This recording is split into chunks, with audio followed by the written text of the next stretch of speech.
dan di dalam nama Roh Kudus sekali langit dan bumi. Amin.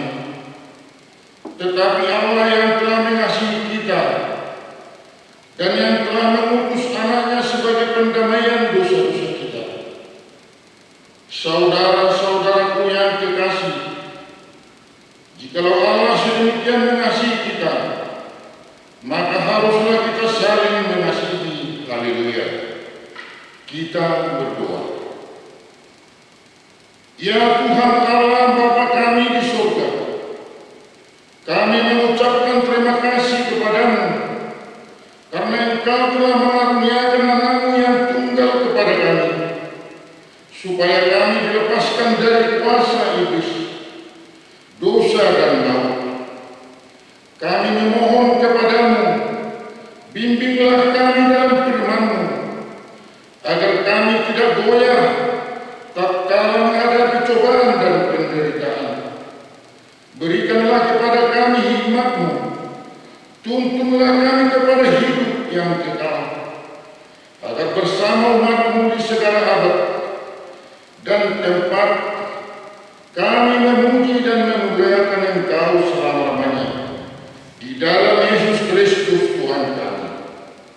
Amin. Baik adik-adik, masih semangat kan? Kalau masih semangat, kami undang adik-adik semua untuk bangkit berdiri. Kita bernyanyi, Kau temanku, ku temanku.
Sekarang waktunya kita mengucapkan ayat hafalan. Ayat hafalan kita hari ini dari 2 Korintus 8 ayat 14. Kita ucapkan sama-sama ya. 1, 2, 3 ya.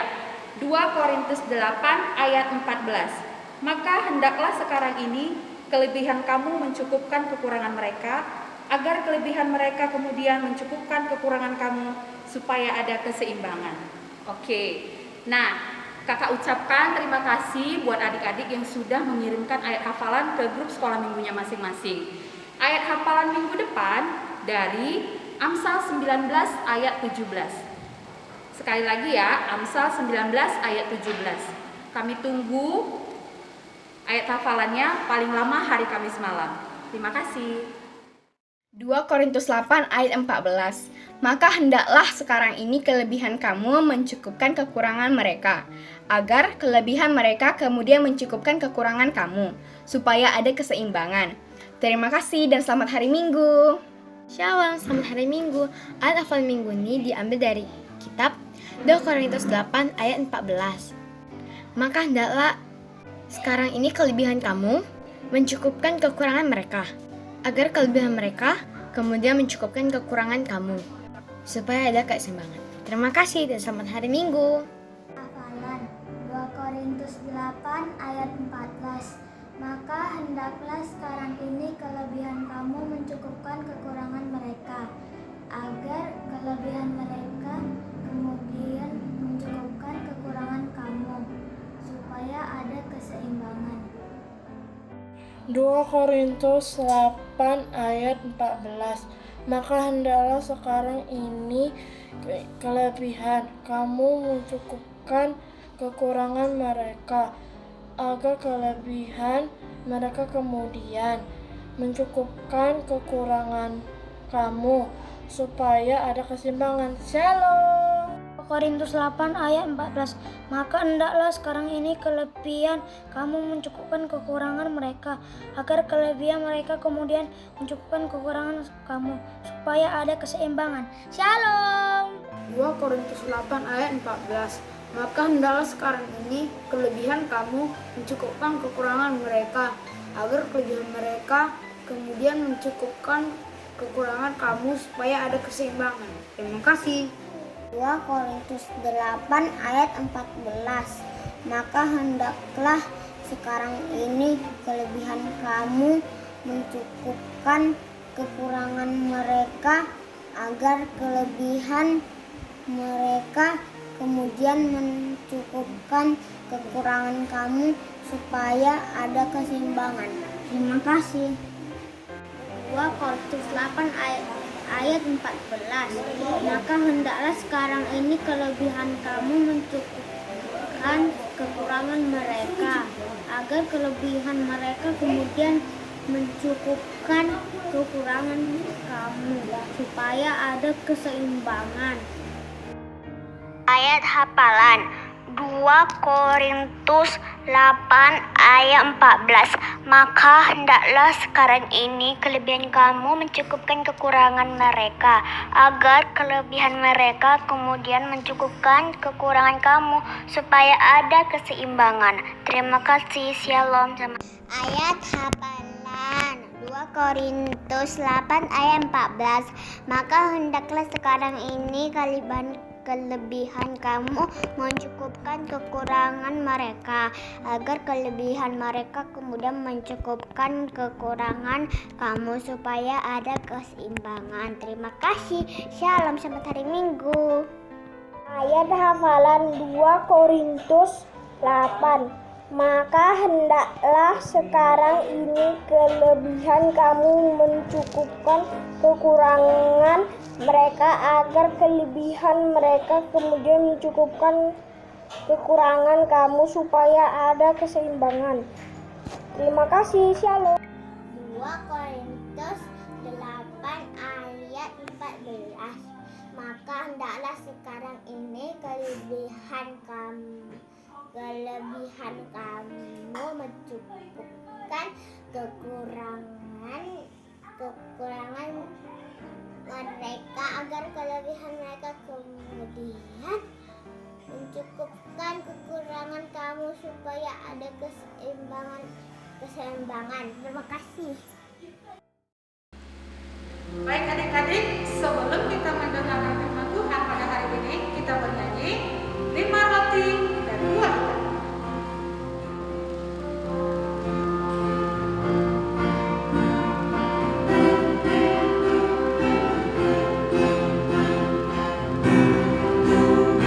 Lima roti dan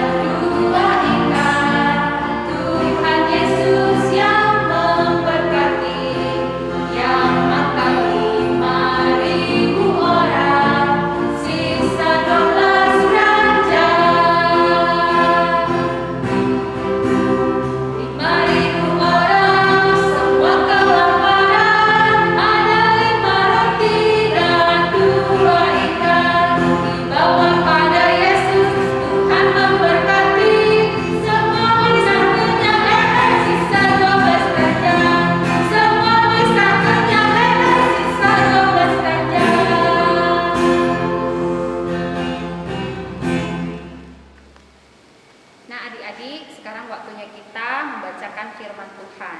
Tapi sebelum kita membaca firman Tuhan, terlebih dahulu kita berdoa. Matanya ditutup, tangannya dilipat, kepala ditundukkan, doa akan dibawakan oleh Bang Batara. Kita berdoa. Allah Bapa yang kami kenal di dalam Yesus Kristus, kami mengucap syukur Tuhan masih memberikan kepada kami kesetiaan, di mana kami dapat memuji dan memuliakan nama Tuhan. Bila kiranya ya Bapa, anak-anak-Mu yang senantiasa menggunakan waktunya untuk memuji dan memuliakan nama Tuhan.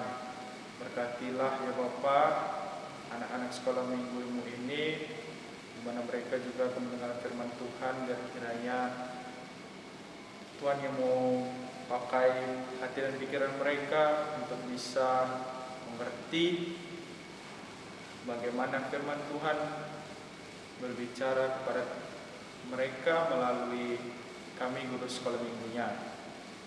Bapak yang baik, biar kiranya juga anak-anak sekolah minggumu dapat melakukan seturut dengan firman-Mu. Hari ini ya Bapak, kami mau diajari oleh firman-Mu untuk saling berbagi. Dan kiranya Tuhan mau pakai apa yang ada di dalam diri kami masing-masing untuk bisa menjadi berkat bagi sesama kami, orang-orang sekitar kami. Terima kasih ya Bapak, di dalam nama Yesus Kristus kami berdoa kepadamu. Amin. Amin. Nah adik-adik, sekarang kita buka Alkitab kita ya, dari Yohanes 6 ayat 1 sampai 15. Yohanes 6 ayat 1 sampai 15. Bang, kita bacanya bergantian ya. Iya, Kak. Saya ayat 1, Abang ayat 2. Begitu seterusnya sampai nanti di ayat 15 kita baca sama-sama ya Bang. Oke adik-adik, sudah kita mulai ya bacanya. Yesus memberi makan 5.000 orang. Sesudah itu Yesus berangkat ke seberang danau Galilea, yaitu danau Tiberias. Orang banyak berbondong-bondong mengikuti dia karena mereka melihat mujizat-mujizat penyembuhan yang diadakannya terhadap orang-orang sakit. Dan Yesus naik ke atas gunung dan duduk di situ dengan murid-muridnya. Dan Paskah, hari raya orang Yahudi, sudah dekat.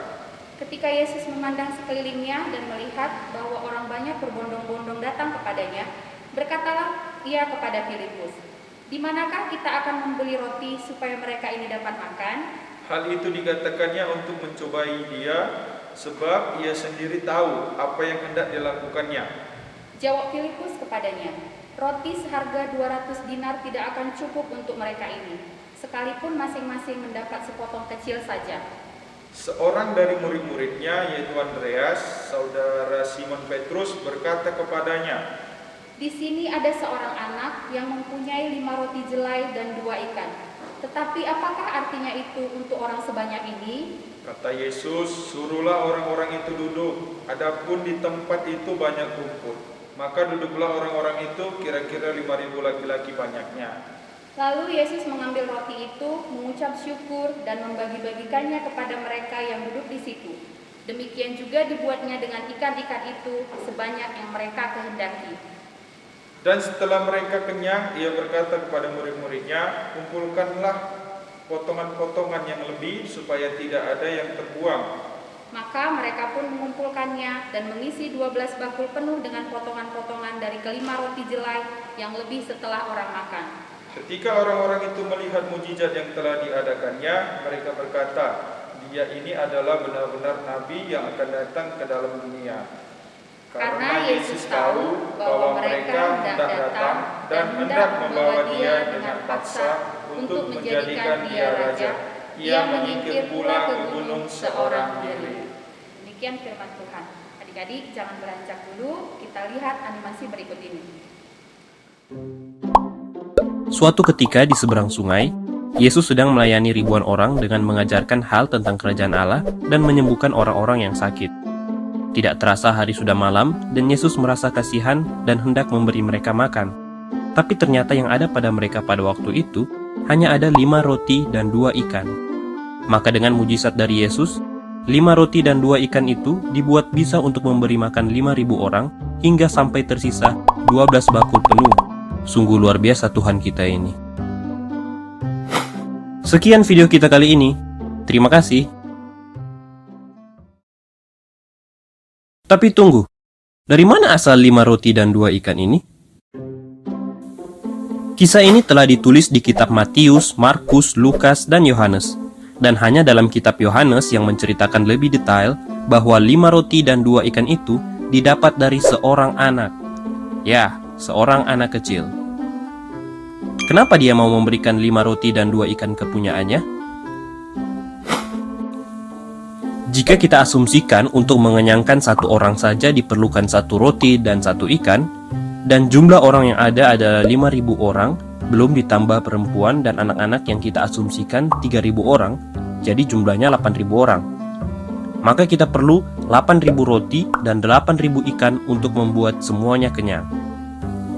Dengan data di atas, 5 roti dan 2 ikan punya anak ini hanya bisa menambah 0,043% dari keseluruhan kebutuhan yang diperlukan.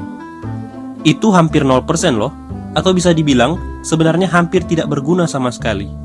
Jadi kenapa anak ini masih mau memberikannya ya?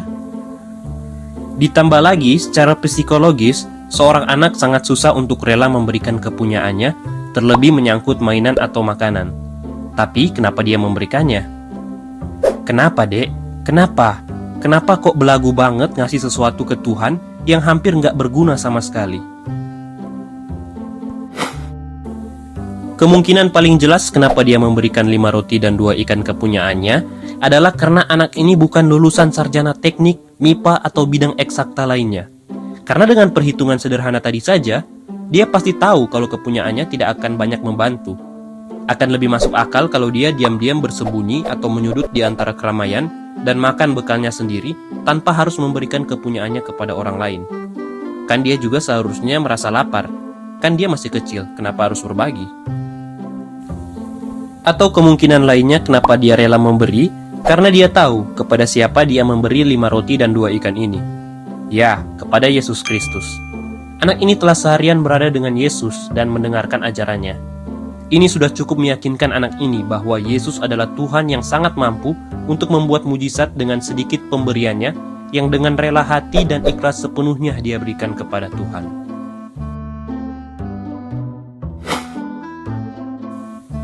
Mungkin kita pernah berada dalam kondisi di mana kita belum bisa memberi sesuatu kepada Tuhan karena merasa hal yang diberikan tidak akan banyak berguna bagi Tuhan. Atau mungkin kamu selama ini dalam pelayanan gereja cuman jadi penerima tamu atau jemaat di ibadah minggu. Kamu mulai berpikir bahwa apa yang kamu lakukan selama ini sebenarnya tidak terlalu berguna. Kamu berpikir akan lebih berguna khotbah yang diberikan pendeta daripada pelayanan kamu ini. Atau mungkin di antara kamu ada yang menjadi panitia atau tim kerja dan dipercayakan di seksi keamanan. Kamu mulai berpikir bahwa yang kamu lakukan sebenarnya tidak banyak membantu pelayanan yang ada.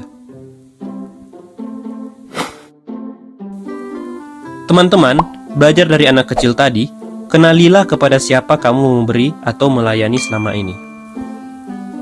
Jangan lagi kamu merasa yang selama ini kamu berikan, baik itu materi atau pelayanan kamu, tidak berguna bagi Tuhan. 5 roti dan 2 ikan saja bisa Tuhan lipat gandakan, apalagi yang selama ini kamu lakukan kepada Tuhan. Yakinkan hati kamu untuk memberikannya dengan tulus ikhlas kepada Tuhan, maka Tuhan akan dengan senang hati menerimanya. Kita akhirnya akan tahu bahwa tidak ada pemberian yang terlalu kecil bagi Tuhan. Terlebih jika kita memberi sepenuhnya hidup kita menerima Kristus, maka yakinlah Dia akan memakai kita untuk menjadi berkat bagi 5.000, 10.000, atau bahkan semua orang di muka bumi.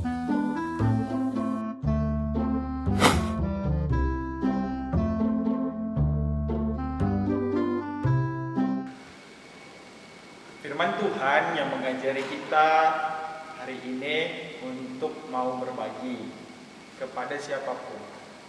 Tapi karena sekarang lagi situasi yang tidak mendukung, kita memulainya dari hal yang kecil, yaitu dengan orang yang dekat sama kita. Misalnya adik, kalau menjadi si abangan atau kakak, adik juga sebaliknya bisa saling berbagi dengan kakaknya.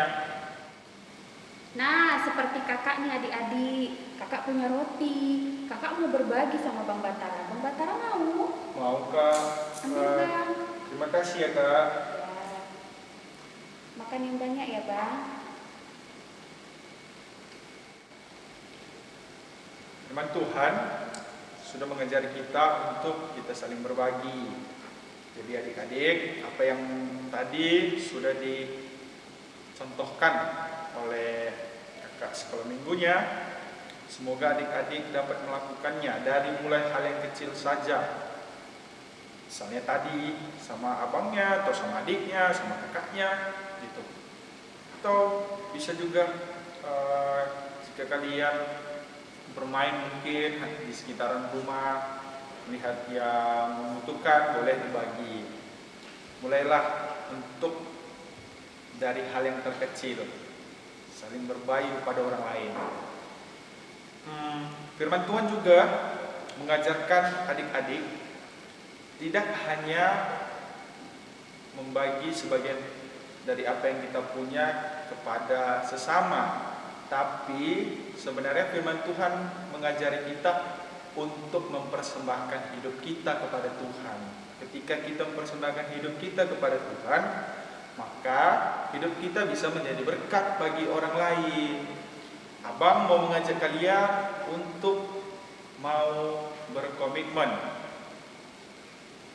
dengan kalimat, aku mau mempersembahkan hidupku untuk Tuhan Yesus. Kita ulangi ya, sama-sama kita mengatakannya. Ayo Kak. Aku mau mempersembahkan hidupku untuk Tuhan Yesus. Kita mengakhiri firman yang kita dengar hari ini dengan berdoa. Lipat tangannya, tutup matanya, tundukkan kepalanya, kita berdoa. Terima kasih ya Bapak, kami sudah mendengar firman Tuhan, biarlah kami dapat melakukannya di dalam kehidupan kami dan anak-anak sekolah minggu. Dengan apa yang mereka ucapkan tadi dapat menjadikan firman Tuhan menjadi dasar bagi mereka untuk mengasihi orang lain. Berikanlah kepada kami kekuatan supaya kami bisa melakukan firman Tuhan, terkhusus dengan firman Tuhan yang mengajari kami untuk saling berbagi. Di dalam nama Yesus Kristus kami berdoa kepadamu. Amin. Shalom. Shalom. Nah, adik-adik, sebelum kita mengumpulkan persembahan untuk Tuhan, kita bernyanyi dari Hidup Jemaat nomor 433 yang berjudul Aku Suka Membantu.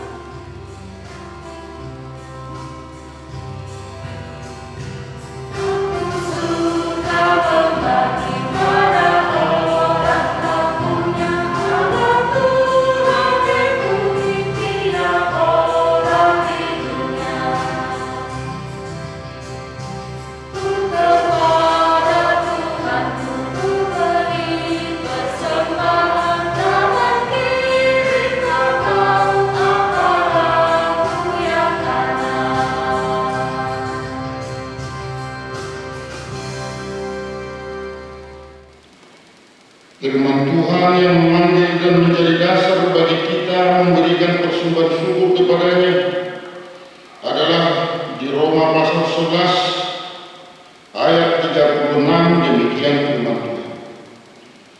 Sebab segala sesuatu adalah dari Dia dan oleh Dia dan kepada Dia. Bagi Dia kemuliaan sampai selama-lamanya. Amin.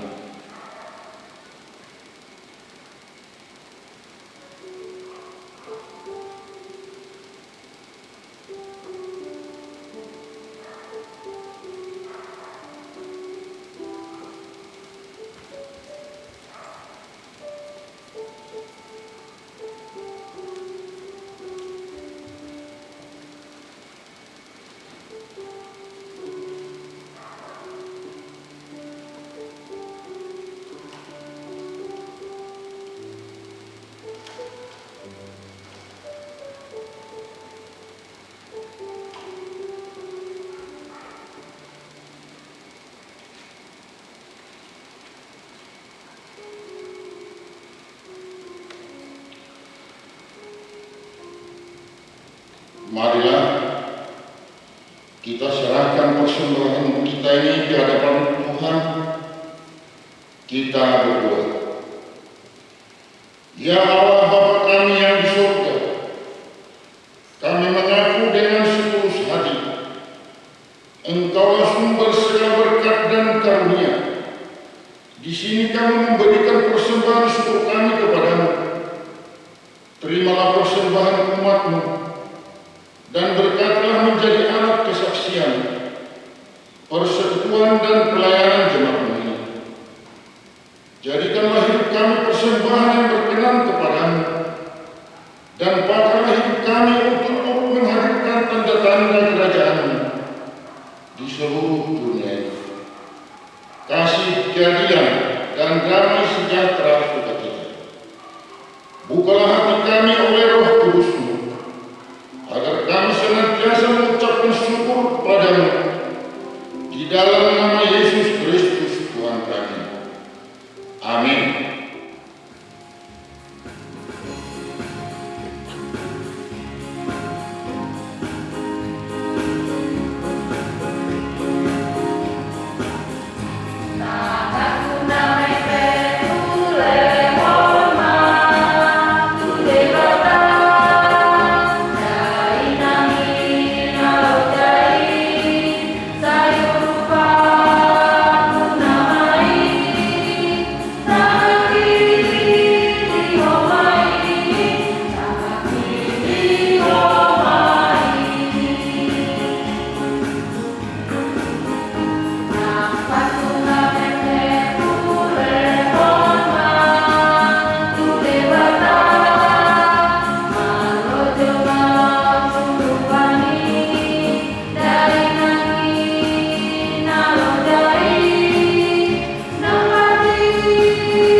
Marilah kita berdoa bersama doa Bapa kami.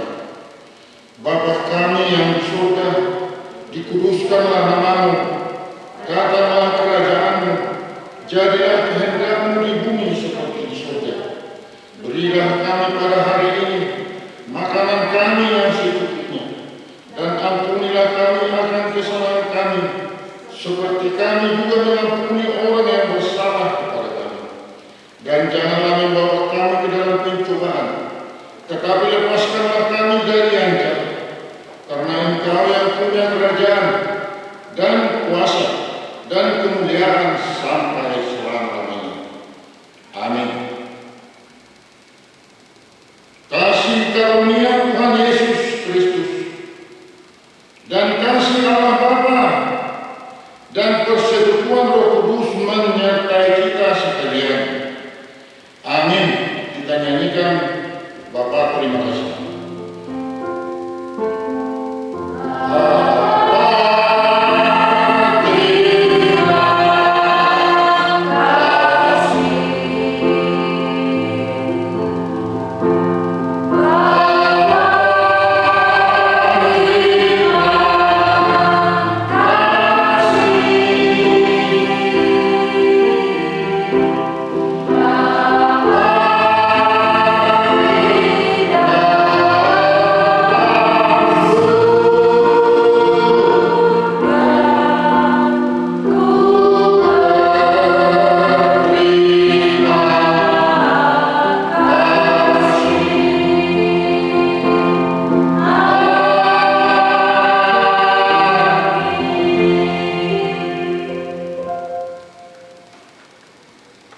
Salam, selamat hari Minggu.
Kakak Christine, Budi. Udah